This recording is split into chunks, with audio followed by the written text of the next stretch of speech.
which means you've had half a season to kind of assess Anthony Duclair. How would you categorize, his first 41 games as a Blue Jacket thus far? Up and down like a toilet seat. Yeah. Work in progress.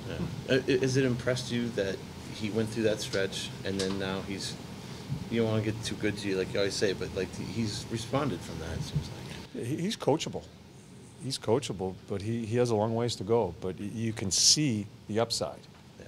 So we're going to keep on working with him. And that's kind of what you were hoping to see this year, right? I mean, because he's got that talent. Yeah, I just don't think he knows how to play the game.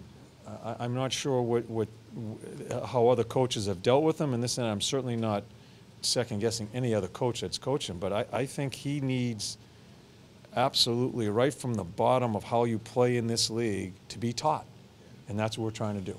That's our job. I'm not complaining about it. That's our job, and as I've said, he's worth it because there's a tremendous upside to him. Broader sense, John, 41 games, where do you look at your team? Up and down like a toilet seat. Yeah. But we're right in the middle of things here. 51 points, we're right in the middle of things. So I give our team credit to find a way, FAW. Through our inconsistencies, we have found ways to win games. So, so we just try to get better each and every day now. John, 2 years ago, you guys had a really good road record, I believe, and then it was a great season. And then this year, good on the road again. How important is that to be able to win those games on the road? Yeah, we've won more. I'm not sure what our home record is now. I think we've handled ourselves very well on the road. It's the home in our building that I think that's where our consistency has to improve, obviously. If we're going to have any opportunity to have opportunities in April and May, that has to get straightened out. But you know what? I know it's the halfway and a lot of questions about that. The key for us is just taking it one day at a time here. Home or away, practice, video, whatever it may be, take one day at a time here and just continue to try to get better. John, you got three of your defensemen, including Murray, who have nice point totals. Is that more good news or is that more bad news that maybe some of your other forwards are not kicking in enough as far as production goes overall? No, I'll split that up, Brian. I think it's really good news. I think our back end is very aggressive offensively. I want them to continue to do that. But we do, and it separate from our D, we do have to get secondary scoring. We got it the other night, found a way to win a game with some secondary scoring. We have to be more consistent there. The Wenbergs, the Bjorkstrands, Duclair is a wild card. If he gets going, we need to get some offense out of Dubinsky. He's doing some good things in other parts of the game, but we need to get some secondary scoring as we go through these dog days in January and February, where I think it's going to be tighter checking, and we need some other guys to step up. Do you see any similarities from Cam's game into when you coached Marty St. Louis at all? Other than, they're both small guys, obviously. Yeah, see, I never look at those two guys as small guys because they played so big. Right. Myself, Marty, and Cam have had conversations throughout because Cam and Marty used to work out together out in the same area. I think Marty's a little bit more explosive than Cam. Yeah, they're similar, but I think Cam still needs to use Marty as that, and I hate to say it because you guys always talk about measuring sticks with games, which I hate, but with players, that's a measuring stick. I think Cam has another level on how to condition himself in the offseason, as Marty made so many improvements there. I think Cam can get to another level in just the ferocity of play that Marty brought. Yeah, they're two really good players. Marty's that's a tough one to reach for Cam, but I think it's a really good thing for him to look at to try to be. How nice is it for Cam to be able to just, if he wants to, call him or have Marty call him and they kind of bounce. We've had three-way conversations and stuff like that. Yeah, and Marty, I've talked to Marty a number of times here the past few weeks. Marty's in the coaching mode too. He loves coaching, and I think he can talk to Cam in a different way right now. that I think could help him. So I'm sure they've had some conversations, and that's a guy, Marty St. Louis, I think you got to really look for. As his kids get away from him and he stops coaching them and the kids say, I don't want to listen to you anymore, Dad. As far as a guy at this level, I think could be a really good coach. Yeah, so it'll be interesting to see what happens. Say that to you? I don't want to listen to you anymore, Dad? He is, yeah, well, you were there. Like I said, in Marty's retirement, he was a pain in the coach because he wouldn't shut up, and half the time he wouldn't listen until we finally come to a nice road that we work together. So yeah, that was a battle with him and I as early on in his career. John, you mentioned up and down like a toilet system. They've been riding the whirlwind. Yeah. You're a person in the league. Does that present a different kind of challenge for a team? I mean, you'd rather be in that position than this? I don't know. You know, we went 2 years ago. We went on a run. We won 16 games in a row, and the way I looked at that when we were going on that run, I knew we weren't playing in a number of different situations, really good games, and that we were getting a little sloppy. That's where I wasn't sure where to go. Leave them alone because they feel good about themselves, or do you need to knock them down and start teaching some structure that we've lost? I think that's what every coach does, and you have to ask Coop. I don't know how he feels about it, but when I was going through it, not too much at the level they are right now, although we were pretty close 2 years ago as far as the record they have now. I was fighting myself as far as do I coach them or just let them ride the wave here? And I chose to ride it, and it didn't turn out too bad, but it's something I thought about all through that, not just enjoying the wins, but when can I step in and coach? When you won the cup, were you ever a runaway train, do you remember, or was there always something that came up? That was a really young team, and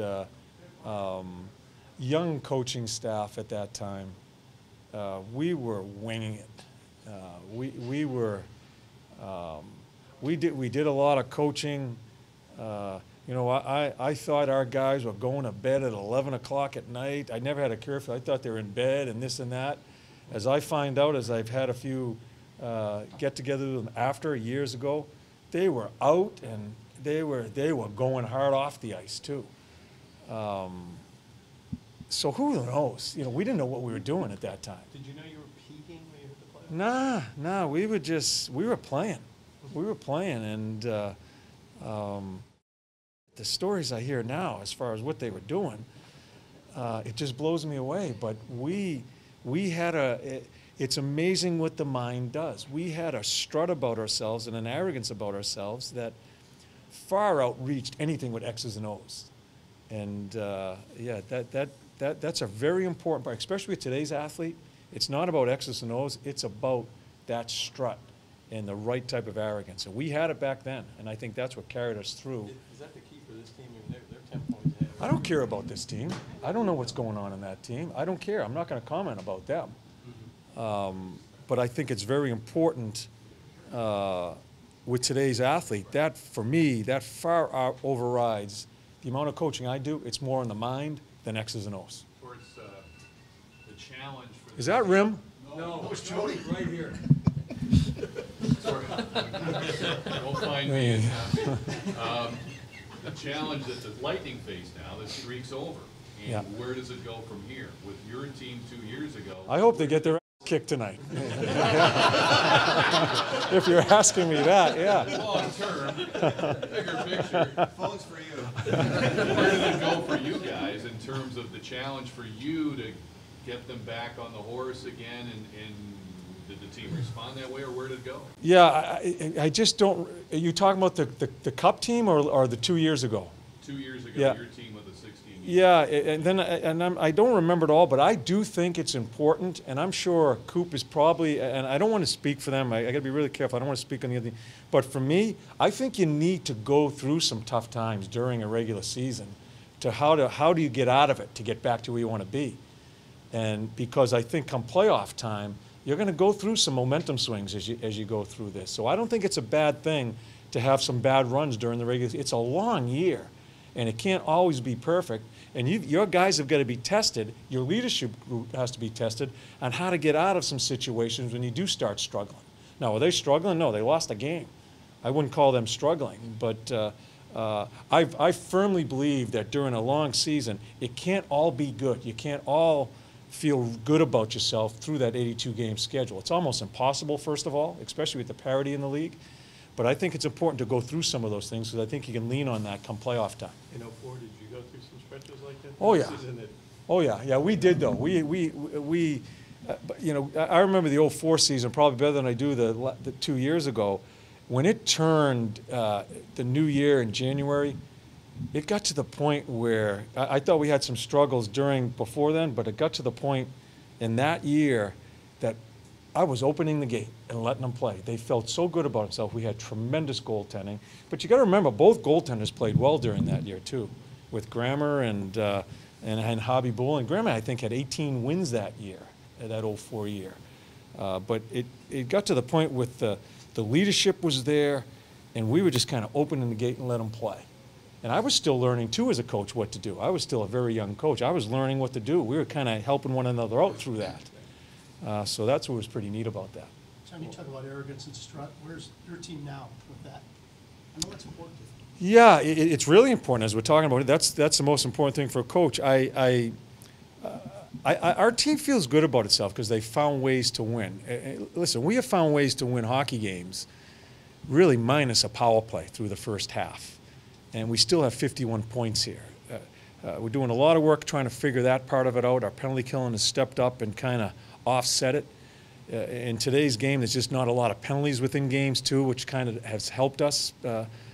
So we have done some things in the FAW, find a way, that's been really good the first half. I think when you start getting to the second half, I think our structure has to be more consistent, and we certainly need to get our power play adding to us as far as trying to find a way to win games.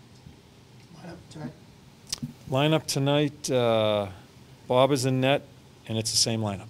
So Robinson stays in. Robbie stays in, yeah. What does that say about his game? Young kid. He played good. One game and Played good, big body, great speed, did some really good things on the wall, made some good plays, wasn't intimidated. Yeah, he's an interesting one to me. I'm anxious to see him play tonight against a really good team like this. Kooks is still on deep.